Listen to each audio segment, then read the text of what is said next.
Assalamualaikum warahmatullahi wabarakatuh. Izin memperkenalkan diri, nama saya Raihan Nuralifullah dari Pendidikan Sosiologi 2019, kelas 3A dengan nomor NIM 1908727. Kali ini, saya akan mengerjakan tugas yang diberikan oleh dosen pengampu Profesor Dr. Haji Bunyamin dan Pak Supriyono, SPD MPD, dengan mata kuliah Pendidikan Multikultural. Prinsip dari pendidikan multikultural yaitu pendidikan yang mengajarkan keadilan, persamaan, baik dalam kedudukan maupun kesempatan dalam belajar. Selain itu, pendidikan multikultural juga mengajarkan tentang toleransi maupun menghargai orang lain.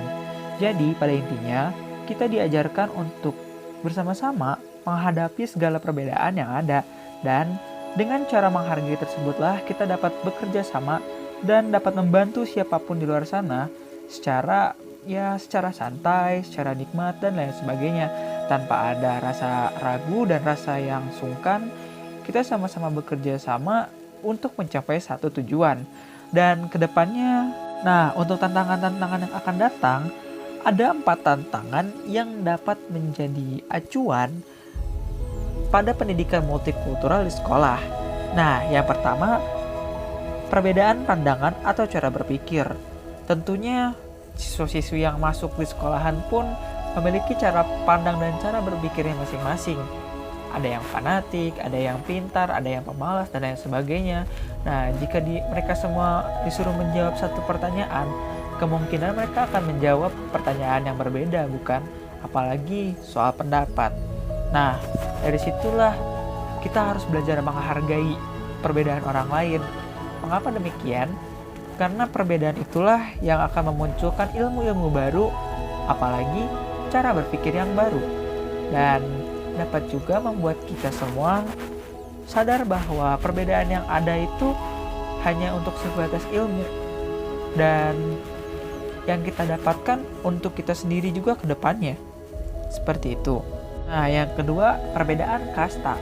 Tentunya yang kita tahu sendiri bahwasannya di sekolahan pun ada kastanya masing-masing.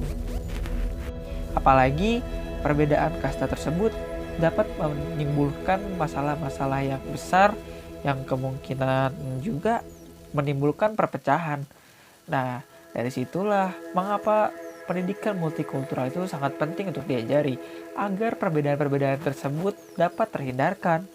Seperti jika kita memakai seragam tanpa aksesoris dan tanpa perhiasan, hal itu memicu atau membuat para siswa mengerti bahwasannya seragam itu untuk menyatukan kita, untuk menyamakan kita, bukan untuk menjadikan kita sebagai suatu hal yang berbeda. Disitulah pendidikan multikultural itu penting untuk diajarkan. Yang ketiga, ada perbedaan cara berinteraksi. Dari kita semua ya pasti sadar dong bahwasannya kita semua itu sangat sulit untuk berinteraksi. Apalagi ada yang pemalu, ada yang introvert, ada yang extrovert, dan yang lain sebagainya.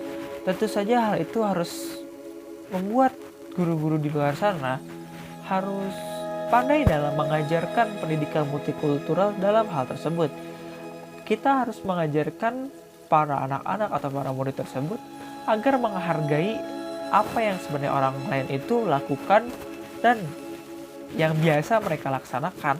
Seperti jika ada seorang introvert, tentunya kita harus memahami orang tersebut sebagai introvert.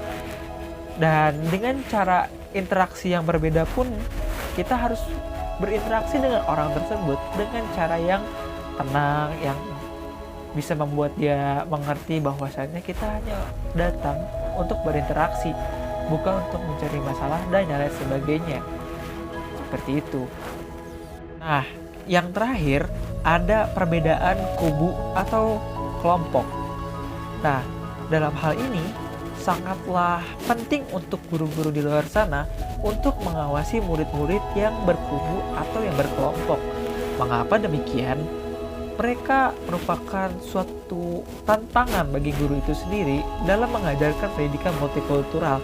Karena pada dasarnya, pendidikan multikultural mengajarkan untuk menghargai sesama manusia. Akan tetapi, saat berkubu atau berkelompok, pada dasarnya sudah kita tahu sendiri pada saat zaman ini, bahwasanya orang-orang yang memiliki kelompok pasti akan menggosipi atau membicarakan kelompok lainnya. Apalagi saat mereka bermusuhan bisa saja pertengkaran besar terjadi. Nah, hal itulah yang harus diwanti-wanti oleh guru di luar sana. Dan bagaimana caranya? Ya, caranya setiap guru mengajarkan pendidikan multikultural dengan baik dan benar.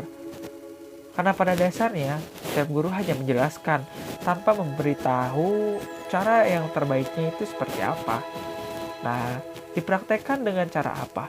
Misalkan bermain benteng-bentengan atau bermain permainan anak kecil yang memajukan sikap dan sifat sportivitas pada anak-anak tersebut, sehingga secara berpandangan mereka akan saling merasakan bagaimana diomongin, bagaimana rasanya dibicarakan oleh orang lain, bagaimana rasanya diomongin orang lain.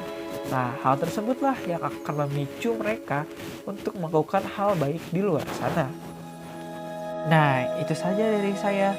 Sekian, terima kasih. Assalamualaikum warahmatullahi wabarakatuh.